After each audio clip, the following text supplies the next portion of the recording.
Guys, ito po yung aking kalapate. Yun po. Naambon po. Kaya basang-basa po sila.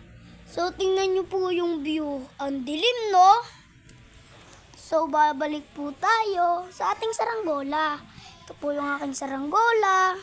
Malaki po siya. Kaya nga lang po, may kadahilang masira po siya at nabasa, kaya hindi na po siya magagamit.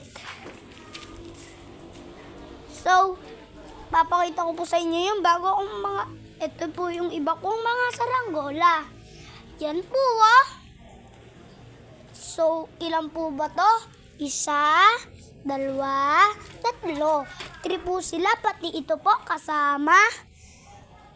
So, mag-a-upload po din tayo sa isang araw sa pagtapos po neto at babalatan pa po natin yan dito at dito.